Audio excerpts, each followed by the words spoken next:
Okay, good evening, ladies and gentlemen. This is our first media conference of the evening. We've got the 400 meters hurdles for the women.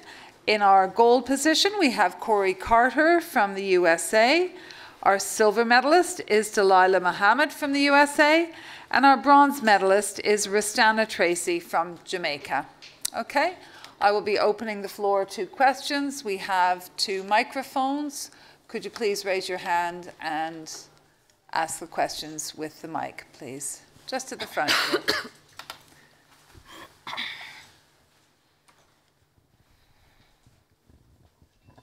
Larry Eater with Run Blog Run. Dalilah, Kori, and Rsitananna, congratulations.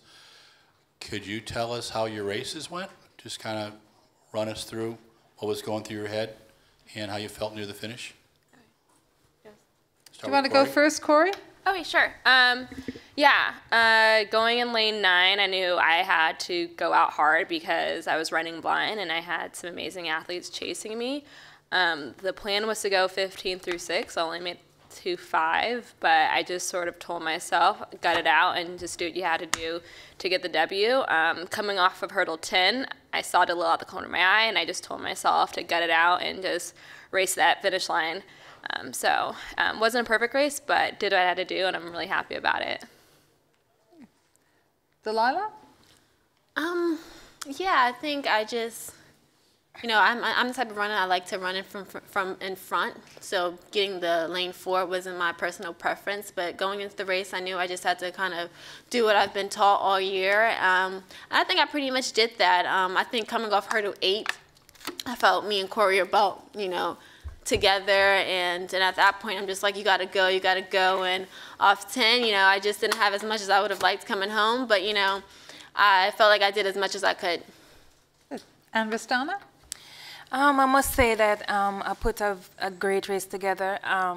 My coach told me to ensure that I run the first 200 meter hard and maintain come home, and I think I did exactly that. And coming off the 8th hurdle, I'm like, okay, I'm right there with everybody else. So I just maintained my stride, and once I was off the 10th hurdle, I just maintained my stride and dug deep and finished as strong as possible.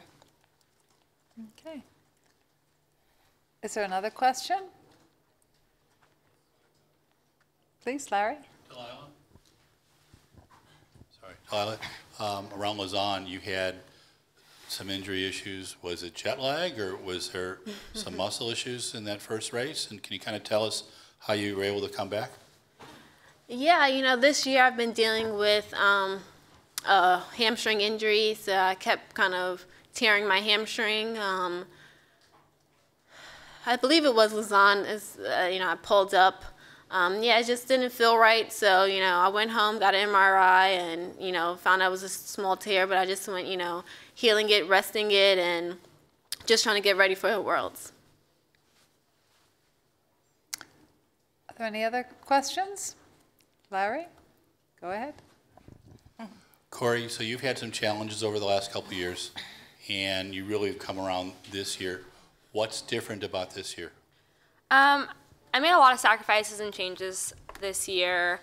After not making the Olympic team, I was sort of in a dark place, and I just decided to make some big changes, first of which was going back to my college coach, Edric Florial, and moving from LA to Kentucky, which was a big difference for me. And, Coach Flo, he's like my second dad, and I trust him completely, and he was really pushing me to do what I had to do to reach my full potential and become great. And then on top of that, I have some amazing training partners that with Kenny Harrison and Omar McLeod and Leah Nugent. So when you have such high caliber athletes with you every day, it just pushes you because you can never slack. And, Kenny is one of my best friends, and she keeps me on my P's and Q's, and I love her for that because I just want to reach what they've done. So it's been a tough year, and we've been getting it out every single day, but for it to pay off after all the sacrifices and changes has been amazing. So, yeah. Good. Any other questions for the girls? Yes, at the back, please.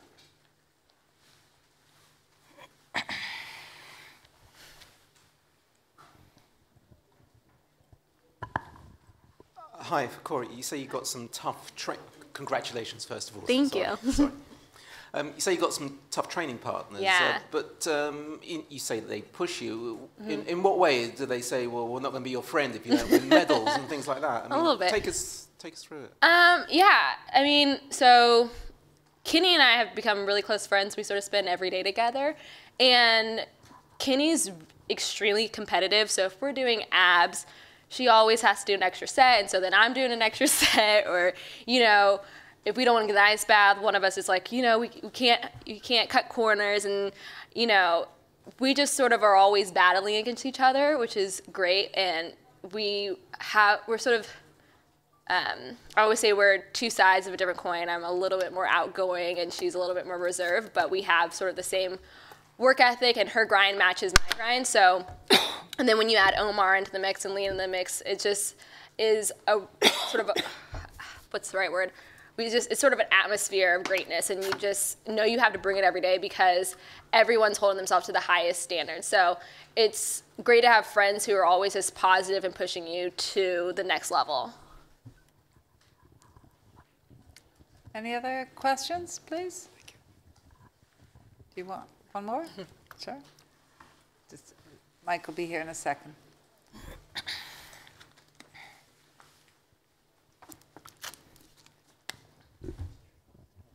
Dalilah, when you ran that fantastic race at the U.S. Championships, can you kind of take us through that, how you were feeling at that race? And that really showed the strength of the U.S. team, obviously, in the 400 hurdles. Yeah, like you said, it definitely showed the strength of the 400 hurdlers from the U.S.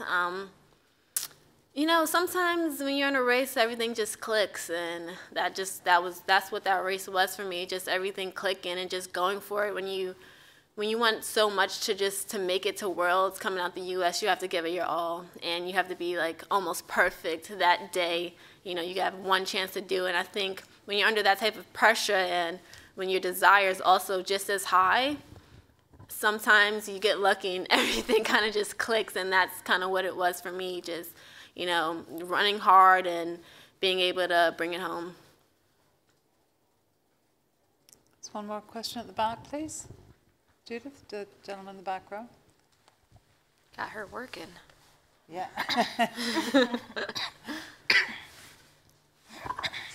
Hi, it's a question for Rsitananna. It's been up and down with the medals in the Jamaica camp.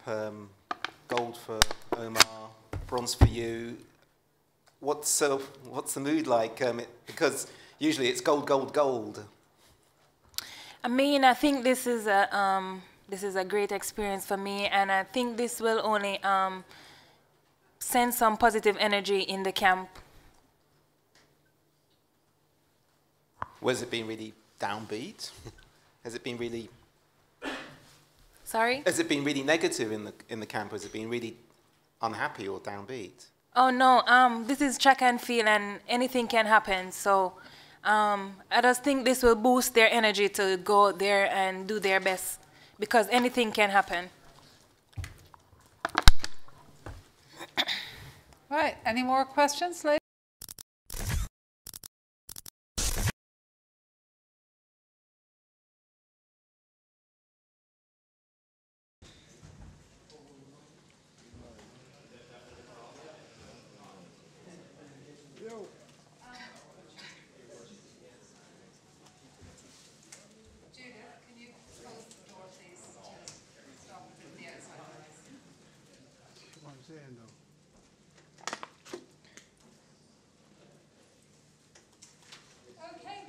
Ladies and gentlemen, this is our first media conference of the evening. We've got the 400 meters hurdles for the women. In our gold position, we have Kori CARTER from the USA. Our silver medalist is Dalilah Mohammed from the USA. And our bronze medalist is Rsitananna TRACEY from Jamaica. Okay, I will be opening the floor to questions. We have 2 microphones. Could you please raise your hand and ask the questions with the mic, please? Just at the front.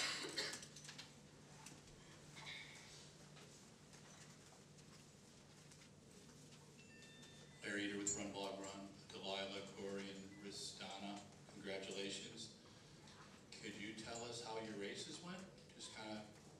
us through what was going through your head and how you felt near the finish? You want to go first, Kori? Okay, sure. Going in lane 9, I knew I had to go out hard because I was running blind and I had some amazing athletes chasing me. The plan was to go 15 through 6, so only make 2.5, but I just sort of told myself, gut it out and just do what you had to do to get the W. Coming off of hurdle 10, I saw it a little out the corner of my eye and I just told myself to gut it out and just race that finish line. Wasn't a perfect race, but did what I had to do and I'm really happy about it. Dalilah? Yeah, I think I just, I'm the type of runner, I like to run it from in front. So getting the lane 4 wasn't my personal preference, but going into the race, I knew I just had to kind of do what I've been taught all year. I think I pretty much did that. I think coming off hurdle 8, I felt me and Kori are about, together, and at that point, I'm just like, you gotta go, and off 10, I just didn't have as much as I would have liked coming home, but, I felt like I did as much as I could. And Rsitananna? I must say that I put a great race together. My coach told me to ensure that I run the first 100 meter hard and maintain come home, and I think I did exactly that. And coming out the 8th hurdle, I'm like, okay, I'm right there with everybody else. So I just maintained my stride, and once I was off the 10th hurdle, I just maintained my stride and dug deep and finished as strong as possible. Is there another question? Please, Larry. Dalilah? Sorry, Dalilah, around Lausanne, you had some injury issues. Was it jet lag, or was there some muscle issues in that first race? And can you kind of tell us how you were able to come back? Yeah, this year I've been dealing with hamstring injuries. I kept kind of tearing my hamstring. I believe it was Lausanne. I pulled up. It just didn't feel right. So, I went home, got an MRI, and, found out it was just a small tear, but I just went, healing it, resting it, and just trying to get ready for the Worlds. Any other questions? Larry? Go ahead. Kori, so you've had some challenges over the last couple of years, and you really have come around this year. What's different about this year? I made a lot of sacrifices and changes this year. After not making the Olympic team, I was sort of in a dark place, and I just decided to make some big changes, first of which was going back to my college coach, L'Oreal, and moving from LA to Kentucky, which was a big difference for me. And, Coach Flo, he's like my second dad, and I trust him completely, and he was really pushing me to do what I had to do to reach my full potential and become great. And then on top of that, I have some amazing training partners that was with Kenny Harrison and Omar McLeod and Leah Nugent. So when you have such high caliber athletes with you every day, it just pushes you because you can never slack. And Kenny is one of my best friends, and she keeps me on my P's and Q's, and I love her for that because I just want to reach what they've done. So it's been a tough year, and we've been gutting it out every single day, but for it to pay off after all the sacrifices and changes has been amazing. So, yeah. Any other questions for the girls? Yes, at the back, please.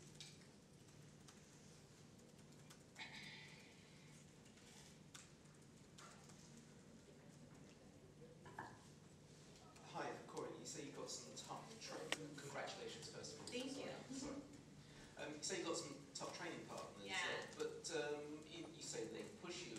In what way do they say, well, we're not going to be your friend if you don't win medals and things like that? A little bit. Take us through it. So Kenny and I have become really close friends. We sort of spend every day together. And Kenny's extremely competitive, so if we're doing abs, she always has to do an extra set, so then I'm doing an extra set, or, if we don't organize bath, one of us is like, you can't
been up and down with the medals in the Jamaica camp.